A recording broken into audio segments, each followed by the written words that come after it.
अस्सलाम वालेकुम, welcome back my new video. बिस्मिल्लाहिर्रहमानिर्रहीम।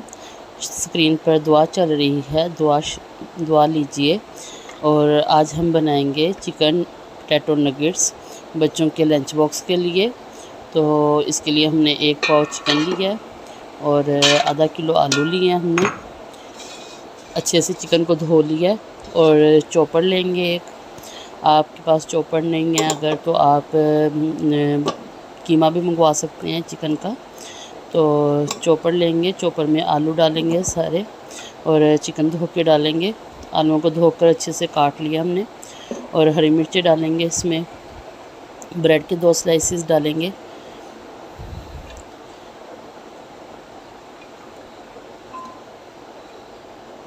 अच्छे से उसको तोड़ लेंगे। प्याज काट के डालेंगे और अदरक डालेंगे थोड़ा सा। अगर आपके पास पाउडर है तो पाउडर डाल लें। मैंने लहसुन और अदरक और इसका पाउडर डाला है, लहसुन अदरक का, और सारा नमक डाला है और वाइट मिर्च डाली है इसमें और थोड़ी सी काली मिर्च डाली है। आप अपने टेस्ट के हिसाब से कि अगर आपके बच्चों को बहुत ज़्यादा स्पाइसी नहीं लगता तो आप वो डाल सकते हैं।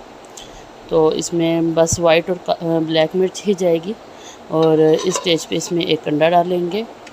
सब चीज़ें डालने के बाद अब अच्छे से इसको ब्लेंड कर देंगे।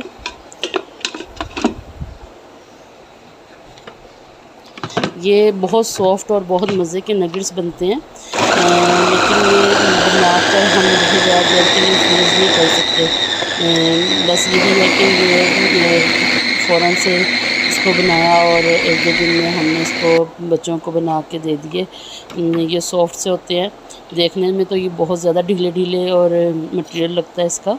तो जब हम इसको फ्राई करते हैं तो बहुत अच्छे से फ्राई होते हैं ये देखें, ये मटेरियल अच्छे से मिक्स तो हो गया है लेकिन ढीला है। अब हम इसको एक डिश में निकालेंगे और फ्रीज़र में रख देंगे इसको थोड़ा सा टाइट इस मटेरियल को करने के लिए। अगर आप चाहें तो आप बर्फ़ वाले खाने में इसको रख दें और ये थोड़ा सा टाइट हो जाए तो इसकी टुकड़ियाँ काट लें, डिश पे फैला के रख लें।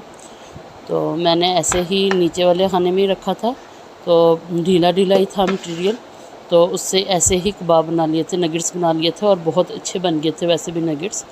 एक का हमने मटेरियल लिया हाथ पर चम्मच के साथ, ये अच्छे से हमने फैला लिया था।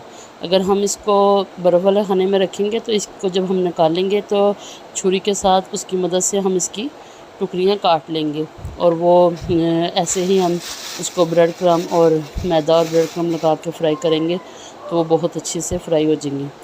और मैंने ऐसे किया था कि मैंने थोड़ा मैदा ऊपर डस्ट करती गई हूँ और हाथ पर लिया, थोड़ा सा ब्रेड क्रम लगाया, बहुत ज़्यादा उसको नहीं वो करने की ज़रूरत पड़ी, थोड़ा सा ब्रेड क्रम लगाया और इसको जस्ट ऐसे ही फ्राई किया। तो बहुत मज़े के बने, टेस्टी बने और बच्चों को भी बहुत मज़ा आया इसका। तो ये है कि ये आप ऐसे ही बनाएं और इसकी फ़ीडबैक दें कि ये रेसिपी आपको कैसी लगी बच्चों के लंच के लिए और आपके बच्चों को कैसी लगी। लंच में अगर नहीं भी दें तो स्नैक के तौर पर अगर कोई मेहमान आ रहे हैं तो जल्दी से कोई चीज़ बनानी है मज़े की टेस्टी सी, तो तब भी बना सकते हैं चाय में। तो बहुत मज़ा आता है बच्चों को, तो ख़ास तौर पर बहुत मज़ा आता है ऐसी चीज़ों का। प्लीज़ लाइक करें, शेयर करें, सब्सक्राइब करें। शुक्रिया।